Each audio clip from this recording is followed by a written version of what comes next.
Good morning, good afternoon, good evening. जो भी जब ये वीडियो देख रहा है, मैं आनंद रेखवार पारस एजुवर्ड में आपका स्वागत करता हूँ। बच्चों, पिछली क्लास में हम लोगों ने पूर्ति के प्रकार, पूर्ति तालिका के प्रकार और पूर्ति वक्र के प्रकार समझे थे। अब आज की क्लास में हम लोगों को मांग फलन और मांग के निर्धारक तत्वों को पढ़ना है। तो आइए शुरू करते हैं। अब सबसे पहले हम बात करते हैं पूर्ति फलन की। तो फलन मतलब हमने क्या पढ़ा था, दो या दो से अधिक चरों के बीच में जो भी फलनात्मक या तकनीकी संबंध होता है ना, उसे हम क्या बोलते हैं, उसे हम बोलते हैं फलन। ठीक है, और वो फलन का हमने साइन भी देखा था, एफ के फॉर्म में बनता था। अच्छा, हम क्या पढ़ रहे हैं यहाँ पे, पूर्ति फलन। तो इसका मतलब क्या है कि पूर्ति का किसी के साथ संबंध होता होगा तकनीकी, और उसी तकनीकी संबंध को हम क्या बोलते होंगे, पूर्ति फलन बोलते होंगे। अब सवाल ये है कि पूर्ति का किसके साथ तकनीकी या फलनात्मक संबंध होता होगा। तो पूर्ति जिस पर निर्भर होती है उसी के साथ उसके संबंध होते हैं तकनीकी वाले। ठीक है, तो अगर पूर्ति के जो भी तत्व है जिस पर पूर्ति निर्भर है, उन्हीं तत्वों के साथ जो पूर्ति का तकनीकी या फलनात्मक संबंध होगा उसको हम क्या नाम बोल देंगे, हम उसको नाम बोल देंगे पूर्ति फलन। अब पूर्ति जिन तत्वों पर निर्भर है उनका भी नाम होता है, उन्हें बोला जाता है पूर्ति के निर्धारक तत्व। यानी ये वे तत्व होते हैं जिनके द्वारा पूर्ति को निर्धारित किया जाता है। यानी पूर्ति बढ़ेगी घटेगी क्या होगी वो डिपेंड इन्हीं तत्वों पर होता है, इसीलिए हम उन्हें पूर्ति के निर्धारक तत्व बोलते हैं। तो पूर्ति फलन में हम ये बोल सकते हैं कि पूर्ति फलन का आशय है पूर्ति एवं पूर्ति के निर्धारक तत्वों के बीच तकनीकी संबंध। तो पूर्ति एवं पूर्ति के निर्धारक तत्वों के बीच में जो भी तकनीकी या फलनात्मक संबंध होता है उसे हम बोलते हैं पूर्ति फलन। ठीक है, अब इसके लिए हमें समीकरण बनाना पड़ेगा। ध्यान है ना, जैसा हमने मांग फलन में समीकरण बनाया था ऐसे ही हम पूर्ति फलन में भी समीकरण बनाएंगे। तो देखिए यहाँ पूर्ति फलन का हमारा समीकरण बनेगा S X equals to function का साइन मतलब फलन का चिन्ह, ब्रैकेट में पूर्ति के निर्धारक तत्व। अब पूर्ति के निर्धारक तत्व हम कौन कौन से लिखेंगे, सबसे पहले तो लिखेंगे हम पी एक्स, उसके बाद हम लिखेंगे पी वाई, उसके बाद हम लिखेंगे पी एफ, फिर हम लिखेंगे टी, फिर लिखेंगे टी एक्स और फिर लास्ट में लिखेंगे टी सी। क्या लिखा मैंने, ये मैंने लिखा है फलन का समीकरण कि फलन का फॉर्मूला बनता कैसे है। तो क्या क्या लिखा मैंने, इसमें लिखा एस एक्स इक्वल्स टू फलन का चिन्ह ब्रैकेट में पी एक्स, उसके बाद फिर मैंने लिखा पी वाई, फिर लिखा मैंने पी एफ, फिर टी एक्स और फिर टी सी। ये सब मैंने लिखे फलन के समीकरण को। अब यहाँ पर ये जो हर एक चीज है इसका मुझे मतलब बताना पड़ेगा, क्योंकि पता नहीं ये क्या है भाई, तो इसका मतलब तो हमें बताना पड़ेगा ना एग्जामिनर को। अगर वो आएगा बोलेगा फलन बताओ तो हम ये लिख के ऐसा थोड़ी लिख देंगे पी एक्स और टी एक्स और वी एक्स, ये क्या पता भैया क्या होता है ना। हमारे लिए तो क्या जरूरी है, हमारे लिए जरूरी है कि ये जितनी भी चीजें हैं उनका मतलब क्या होता है वो बताना। और हमारे पढ़ने के हिसाब से तो और जरूरी इसलिए है क्योंकि हमें भी पता है कि जो पूर्ति और पूर्ति के निर्धारक तत्व इनके बीच का तकनीकी संबंध ही पूर्ति फलन होता है, जिसमें से एक तो पूर्ति है वो वैसे समझ आ रही होगी कि एस एक्स जो है वो क्या है, वस्तु की पूर्ति होगी, और ये जो एफ के राइट हैंड साइड जितने भी चीजें दिख रही हैं ये सारी चीजें क्या होंगी, पूर्ति के निर्धारक तत्व होंगे। तो हमारा जो अगला टॉपिक है उसका भी तो नाम पूर्ति के निर्धारक तत्व ही है, जो अभी जस्ट हमें फलन कंप्लीट करने के बाद पढ़ना है। तो इनके फुल फॉर्म भी तो हमें पता होने चाहिए ना कि इन जो जितने भी पूर्ति के जो निर्धारक तत्व हैं वो क्या हैं, ताकि नेक्स्ट जो अपना अगला जो टॉपिक है उस टॉपिक में हम इन्हीं को समझ सके। तो सबसे पहले यहाँ संकेत में हम देखेंगे जो लिखा है पहला एस एक्स। इस एस एक्स का मतलब क्या होगा, इस एस एक्स का मतलब होगा वस्तु की मात्रा, वस्तु की पूर्ति। एस मतलब सप्लाई और एक्स मतलब एक्स वस्तु की पूर्ति। तो हम क्या बोल सकते हैं, वस्तु की पूर्ति। उसके बाद जो पी एक्स है तो पी मतलब प्राइस, तो यहाँ मतलब हो जाएगा वस्तु की कीमत, प्राइस यानी कीमत। तो पी एक्स तो क्या हो गया, वस्तु की कीमत। फिर पी वाई क्या होगा, तो पी वाई होगा अन्य वस्तु की कीमत। ये अन्य वस्तु की कीमत क्या होता है सर? वस्तु की कीमत समझ आया, अन्य वस्तु की कीमत क्या है? आएगा, सब आएगा, अभी सब्र रखो, अभी तो हमें केवल नाम पढ़ना है कि इनके फुल फॉर्म क्या होते हैं, इनका मतलब क्या होता है, वस्तु की कीमत या अन्य वस्तु की कीमत, ये समझाने को नहीं आएगा कभी भी ये आपको पूर्ति फलन में, ठीक है। बस आपने जो लिखे हैं सिंबल यूज करे हैं, जितने भी चिन्ह यूज करे हैं, उनके फुल फॉर्म, उनका मतलब यहाँ क्या होता है वो आपको बस लिख के आना है। तो px मतलब वस्तु की कीमत और py मतलब अन्य वस्तु की कीमत। फिर क्या आया pf। अब ये pf क्या है? तो pf है भैया साधनों की कीमत। काय की? साधनों की कीमत। साधन काय के? तो साधन तो उत्पत्ति के ही आपने पढ़े, उत्पादन के साधन, वही भूमि श्रम पूंजी संगठन पढ़ेंगे अभी, जस्ट रुक जाओ जरा। तो उत्पादन के साधनों की कीमत, उसको हमने क्या बोला? पीएफ, यानी प्राइस ऑफ फैक्टर्स। साधनों को बोला जाता है फैक्टर्स, इसीलिए यहाँ पर क्या बोला हमने? पीएफ। उसके बाद आया टी, तो टी मतलब होता है समय, तो यहाँ पर हमने बोल दिया टी मतलब समय अवधि। उसके बाद लिखा टी एक्स, तो टी एक्स का मतलब होता है यहाँ पर टैक्स। टी एक्स का मतलब क्या? टैक्स। तो यहाँ पर हमने टैक्स को लिख दिया कर, है ना, या सरकार की कर नीति। टैक्स लिख दो या टैक्स नीति लिख दो, एक ही बात है। तो टी एक्स मतलब टैक्स लिख दिया, है ना। इसमें जैसे मैं सिंबल बना रहा वैसा ही बनाना, पी बड़ा एक्स छोटा तो वैसे लिखना, पी बड़ा और वाई छोटा तो वैसे लिखना, पी बड़ा एफ छोटा वैसे लिखना, टी, फिर टी मैंने जो एक्स लिखा, टी एक्स में देखो टी बड़ा है और एक्स छोटा है, तो यही लिखना, क्योंकि हमें जो फर्स्ट वो कैरेक्टर होता है, फर्स्ट जो लेटर होता है उससे मतलब होता है जो कि टी है ना। पर मैं दोनों को टी लिख देता तो एक को टी को टाइम, एक को टी को टैक्स बोलते तो कैसे पता चलता? इसलिए मैंने टाइम वाले के लिए केवल टी लिखा और टैक्स के लिए मैंने बड़ा टी और छोटा एक्स लिख दिया, जिससे पता चल जाएगा टैक्स। उसके बाद है टीसी। अब टीसी मतलब क्या होगा? टेक्नोलॉजी। और टेक्नोलॉजी को हिंदी में क्या बोलते हैं? तकनीक, है ना। और काय की तकनीक? तो तकनीक काय की हम करेंगे? पूर्ति की तकनीक या उत्पादन की तकनीक, है ना। तो ये जो टीसी है, टीसी को हमने फुल फॉर्म में क्या लिख दिया? तकनीक। सर टीसी तकनीक कैसे हो गई? टीसी में तो केवल टी आना चाहिए, तो बेटा टी ही आना चाहिए, पर केवल टी लिखता तो बात फिर वही हो जाती, टी मतलब टाइम या टी मतलब टेक्निक, इसलिए टी से लिख दिया, मतलब टेक्निक का टी लिख दिया अपन ने, समझे आप। और सी मतलब वो टेक्निक में से सी भी आता है, इसलिए मैंने वो उठा के लिख दिया, जैसे टैक्स में एक्स आता है तो वो मैंने लिख दिया, इसी तरीके से आपको यही लिखना है, ठीक है। तो ये जितने भी फुल फॉर्म है इनके, वो सब अपन ने यहाँ पर हिंदी में लिख दिए। और ये लिख के आने जरूरी भाई, क्योंकि एग्जामिनर को नहीं पता ये सारे शॉर्ट फॉर्म का मतलब क्या होता। तो क्वेश्चन 2 नंबर में आए, 3 नंबर में आए, आपने ये समीकरण लिख के उनके चिन्हों का क्या मतलब होता है वो यहाँ पर बताना जरूरी है, ठीक। अब बात यही आती है कि हमने अभी यहाँ तो पढ़ लिया कि ये जो उत्पादन, जो हमारा पूर्ति फलन है, वो पूर्ति और पूर्ति के निर्धारक तत्वों के बीच का तकनीकी संबंध है। सवाल ये आता है ये जो पूर्ति के निर्धारक तत्व हैं ये क्या बला है भाई, है ना। तो अब हमारा अगला टॉपिक है जिसका नाम है पूर्ति के निर्धारक तत्व। और बहुत इजी कॉन्सेप्ट है, अगर दिमाग में यही रखोगे कि हम हैं बेचने वाले, तो हम कब ज्यादा बेचेंगे और कब कम बेचेंगे, उसी को निर्धारित करते हैं जो तत्व, उन्हें कहा जाता है पूर्ति के निर्धारक तत्व। नाम में लगा है भाई, पूर्ति के निर्धारक तत्व या पूर्ति को निर्धारित करने वाले तत्व, जो बताएंगे कि पूर्ति बढ़ेगी या घटेगी, है ना। तो सीधा सा हम कौन है? विक्रेता, पूर्ति करने वाले। तो हम बस यही देखेंगे कि भाई कब क्या हो रहा है, तो हम पूर्ति बढ़ाएं या पूर्ति को घटाएं। तो उनको हमने क्या नाम बोल दिया?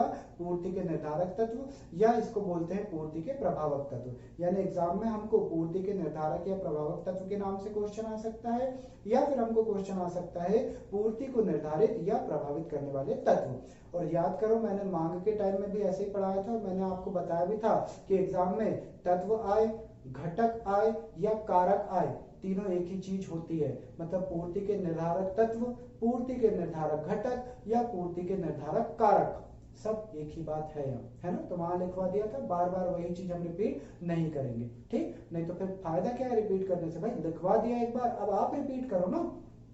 चलो, तो यहाँ पर हमें पढ़ना है पूर्ति के निर्धारक या प्रभावक तत्व, जिसमें सबसे पहले तो हम पढ़ेंगे खुद क्या, पूर्ति को कौन सबसे ज्यादा निर्धारित या प्रभावित करता है। ये बात करती है पूर्ति के नियम। पूर्ति के नियम ने हमको बताया था कि वस्तु की कीमत और पूर्ति के बीच में संबंध होता है, और जब जब वस्तु की कीमत बढ़ेगी तब तब वस्तु की पूर्ति बढ़ेगी, और जब जब वस्तु की कीमत गिरेगी तब तक वस्तु की पूर्ति भी क्या होगी? गिरेगी, वो कम हो जाएगी। इसका मतलब सबसे पहली जो चीज है, जो तत्व है जो पूर्ति को बढ़ा या घटा सकता है, वो कौन है? वस्तु की कीमत। इसीलिए निर्धारक तत्व में भी हमारा सबसे पहला निर्धारक तत्व आता है जिसका नाम है वस्तु की कीमत, ठीक है। और वस्तु की कीमत से पूर्ति हमारी क्या होती है, बहुत हद तक निर्धारित और प्रभावित होती है। क्योंकि अगर वस्तु की कीमत बढ़ी तो वस्तु की पूर्ति भी बढ़ती है, और अगर वस्तु की कीमत गिरी तो वस्तु की पूर्ति भी गिर जाती है। इस तरीके से वस्तु की कीमत वस्तु की पूर्ति को निर्धारित या प्रभावित करती है। इसमें ज्यादा डिटेल में हम जाएंगे नहीं भाई साहब, वो इसलिए नहीं जाएंगे क्योंकि ये सारी चीजें हम पूर्ति के नियम में ऑलरेडी पढ़ के आ चुके हैं, है ना। इसके बाद वाले पॉइंट को हमको समझना ज्यादा जरूरी है, ठीक। और ध्यान रखें, हम विक्रेता हैं और सीधी सी बात है, ज्यादा कीमत होगी तो ज्यादा बेचेंगे, कम कीमत होगी तो कम बेचेंगे। चलो, ये तो बात हो गई हमारी क्या, वस्तु की पूर्ति में पहले निर्धारक तत्व की, जिसका नाम क्या था, वस्तु की कीमत। अब हम पढ़ेंगे वस्तु की कीमत, वस्तु की पूर्ति को निर्धारित करने वाले दूसरे घटक की, जिसका नाम है अन्य वस्तु की कीमत। अब अन्य वस्तु की कीमत क्या होगी, इसको समझाने के लिए मैं एक एग्जांपल लेता हूँ, है ना। एग्जांपल के लिए ये मैं एक ले लेता हूँ मार्कर, यहाँ पे ये मेरे पास मार्कर है ना, और फिर ये मेरा वो चश्मा है ना, वही जिसके बाद में उतारने के बाद में भद्दा लगने लगता हूँ, ठीक है। तो देखो भाई, ध्यान से समझना, यहाँ पेन और चश्मे का पहली बात तो आपस में कोई संबंध नहीं है ना भाई। पेन और चश्मे का क्या संबंध है, सर है ना, आप चश्मा पहनते हो, पेन से लिखते हो, अरे फिर तुम छोड़ दो, फिर तो दुनिया की ऐसी कोई चीज नहीं है जिसमें तुम लोग संबंध स्थापित नहीं कर सकते, है ना। फिर तो हर चीज में संबंध स्थापित कर दोगे तुम लोग। चलो ठीक है, मेरा बात ध्यान से सुनना, मैं बहुत काम की चीज बोल रहा हूँ ना, इसलिए उस चीज को ध्यान से सुनना, फिर वो यहाँ पे डिस्प्ले भी होगा तो उसको आप समझ जाओगे। देखो, हम क्या पढ़ रहे हैं, अन्य वस्तु की कीमत, है ना, अन्य वस्तु की कीमत मेरी पूर्ति को किस तरह से प्रभावित करती है, उस चीज को समझना आप। देखो भाई, मैं हूं पेन का विक्रेता, मैं पेन को बेचता हूं, ये मेरी वस्तु है, इसको मैं बेचता हूं, इसकी कीमत बढ़ेगी मैं इसको ज्यादा बेचूंगा, इसकी कीमत घटेगी मैं इसको कम बेचूंगा, ठीक है, ये मेरा मेन प्रोडक्ट है। अब उसके बाद ये भी मैं कभी कभार बेच लेता हूँ, मतलब चश्मे भी रखे हैं पर मैं चश्मे पे इतना ध्यान नहीं देता, मेरा मतलब मेन काम क्या है, पेन बेचना। चश्मे तो मैंने ऐसे रख लिए कि भाई बिके तो ठीक, नहीं बिके ठीक, 2-4 चश्मे ऐसे मैंने रख लिए, ठीक है। और मैं क्या बेचता हूँ, पेन बेचता हूँ। अब क्या हुआ भैया, पेन तो बेच रहा हूँ वो तो ठीक है, लेकिन चश्मे की जो कीमत है दिन पे दिन वो कीमत बढ़ती जा रही, चश्मे महंगे बिकने लग रहे हैं। अब देखो भाई, अगर चश्मे महंगे बिकेंगे तो महंगे बिकते हैं अगर चीजें, तो विक्रेता को बहुत फायदा होता है ना, क्योंकि जितना महंगा बिकेगा वो उतना ज्यादा उसमें पैसा कमाता है। तो अब मैं तो पेन बेच रहा था, चश्मा तो मेरा साइड बिजनेस था, लेकिन चश्मे ज्यादा महंगे बिकने लगे तो मैं क्या सोचूंगा, अरे यार चश्मा ज्यादा महंगा बिक रहा है, यानी चश्मा बेचने में ज्यादा फायदा है, तो चश्मे महंगे होने की वजह से मैंने पेन को बेचना कम किया और चश्मे को बेचना ज्यादा किया। समझ रहे हो क्या बोला, मेरा काम तो पेन बेचना है, मेरी मुख्य वस्तु पेन है, लेकिन चश्मे महंगे बिकने की वजह से मेरा लालच चश्मे की तरफ गया, मैंने चश्मे की तरफ ज्यादा आकर्षित हुआ, और जो पेन बेचता था उसकी बिक्री मैंने क्या करने लगा, कम करने लगा। क्यों, क्योंकि अब मैं किस पे ध्यान दूंगा, मैं ध्यान दूंगा पेन ये बेचने पे, क्या, चश्मा। तो मतलब ये है कि अगर चश्मे की कीमत, जो कि अन्य वस्तु है मेरे लिए, मेरी मेन वस्तु ये थी, अन्य वस्तु की अगर कीमत बढ़ी तो मेरी मुख्य वस्तु की पूर्ति, सुनना भाई, मुख्य वस्तु की पूर्ति क्या होगी, गिर जाएगी। उसको मैं ऐसा उल्टा रखूं ताकि यहाँ डिस्प्ले पे वैसे ही होगा। क्या बोला मैंने कि अगर अन्य वस्तु की कीमत की अगर मैं बात करूं, ये मेरी अन्य वस्तु है, इसकी कीमत बढ़ी तो मेरी ये जो मुख्य वस्तु है इसकी पूर्ति, इसकी सप्लाई मैं क्या करूंगा, कम करूंगा। क्यों कम करूंगा, क्योंकि अब मैं तो इस पे ध्यान लगाऊंगा ना भाई, ये ज्यादा बेचने पे, ठीक है। तो समझना भाई मेरी बात कि अगर अन्य वस्तु मेरे लिए चश्मा है, इसकी कीमतें बढ़ जाती है तो मैं जो मेरी मुख्य वस्तु है इसकी सप्लाई, इसकी पूर्ति को कम करूंगा, ठीक है।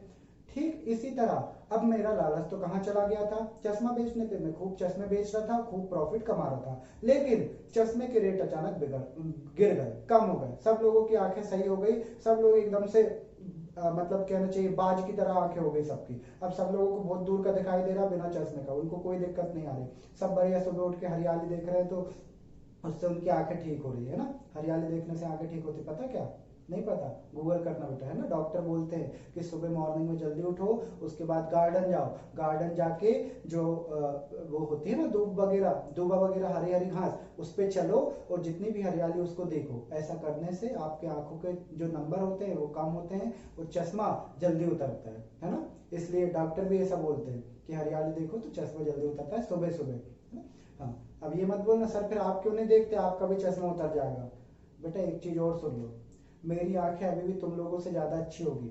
मैं चश्मा यूज करता हूँ तब जब मेरा सर दुखने लगता है ना, क्योंकि मैं ज्यादा देर तक अगर बिना चश्मे के पढूं या कोई देखो लाइट वगैरह या कोई वीडियोस वगैरह है ना, या कोई भी डिस्प्ले में ज्यादा देर तक देखता हूँ तो मेरी आंखें दुखती है, तब मुझे चश्मे की जरूरत पड़ती है। तुम्हारे ये दूसरों की तरह ऐसे अंधत्व की वजह से नहीं होती है कि अंधे हैं इसलिए लगा, है ना। और तुमसे ज्यादा दूर का और तुमसे ज्यादा छोटा और तुमसे ज्यादा अच्छे तरीके से मैं चीजों को देख सकता हूँ और एनालिसिस भी कर सकता हूँ। ठीक है, चश्मा पहनने के मेरे रीजन सर दुखना है, ना कि ये आंखों का कम होना। चलो, तो इसलिए, और वैसे भी मैं हरियाली देखता हूँ।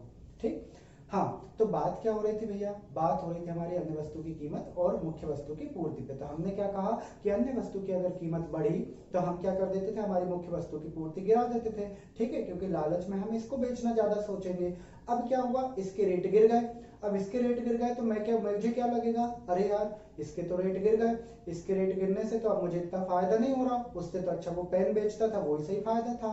तो मैं क्या करने लगूंगा, मैं कहूंगा पेन जाए मतलब मैं कहूंगा चश्मा जाए भाड़ में, वापस मैं किसकी सप्लाई करने लगूंगा, पेन की सप्लाई करने लगूंगा।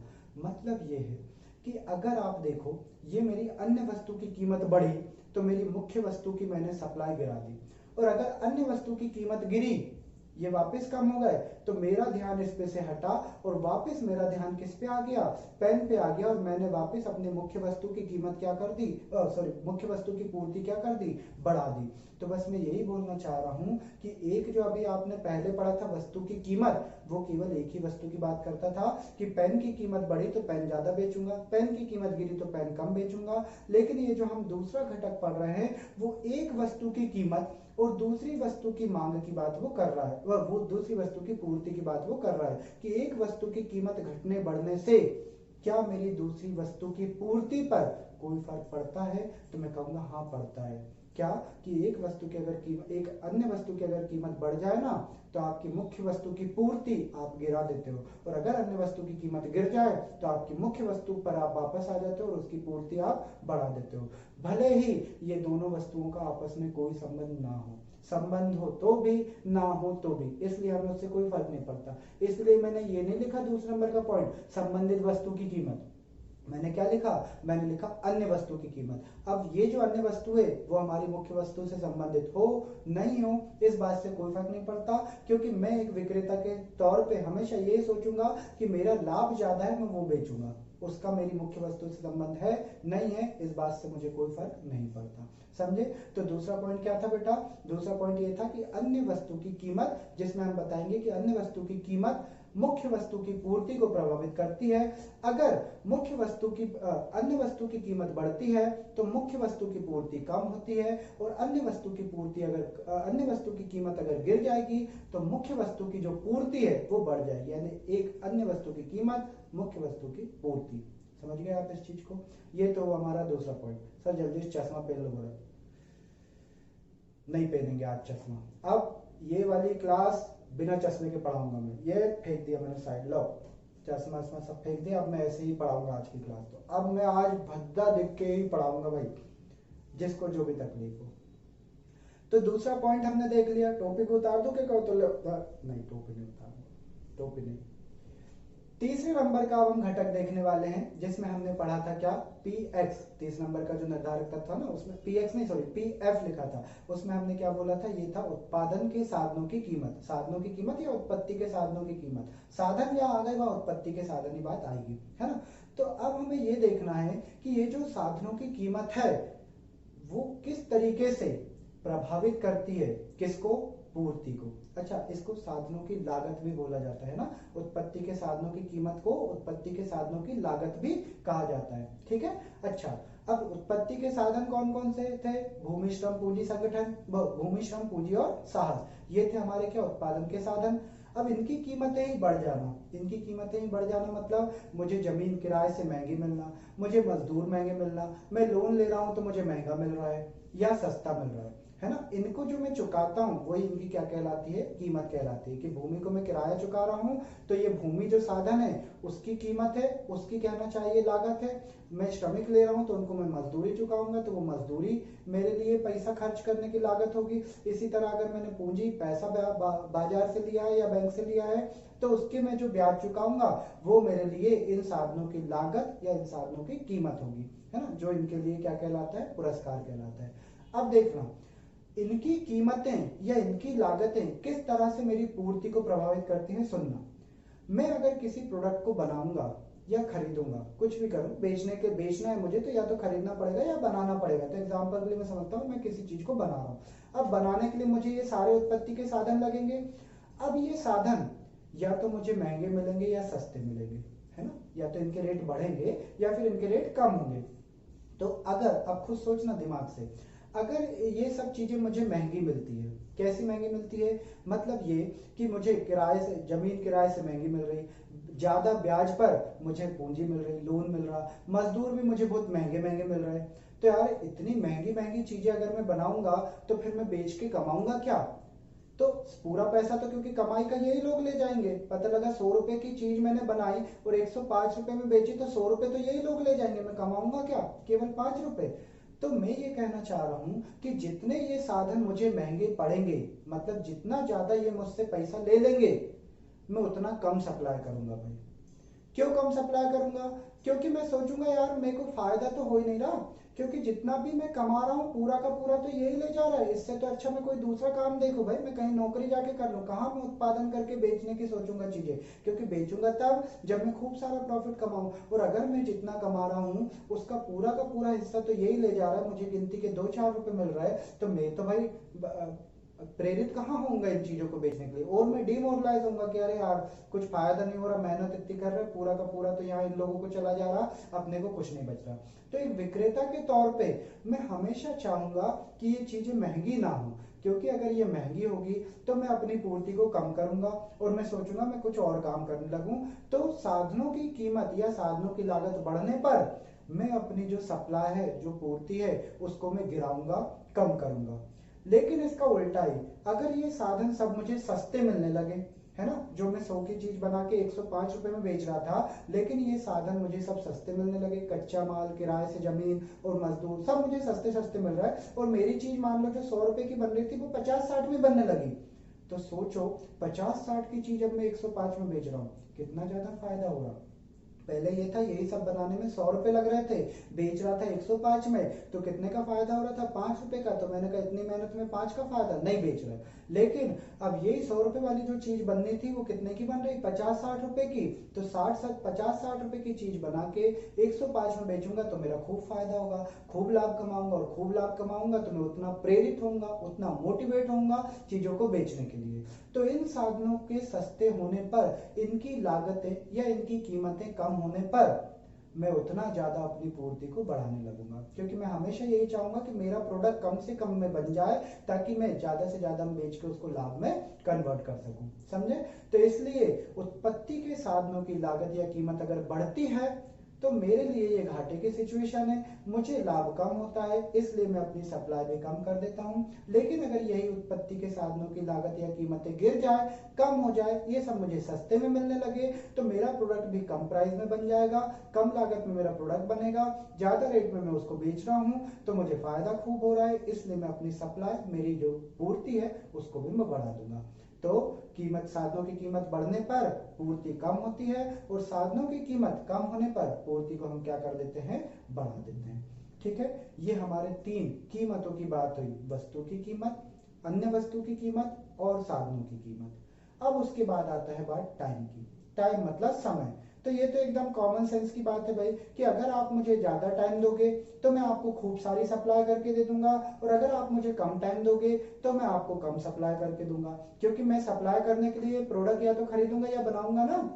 तो अगर कोई ऑर्डर आ गया मेरे पास, उनने कहा भाई मुझे किसी वस्तु की 5000 इकाइयां चाहिए अभी बस 5 मिनट के अंदर, तो मैं कहाँ से लाऊंगा, मैं तो बोल दूंगा नहीं हो पाएगी भाई।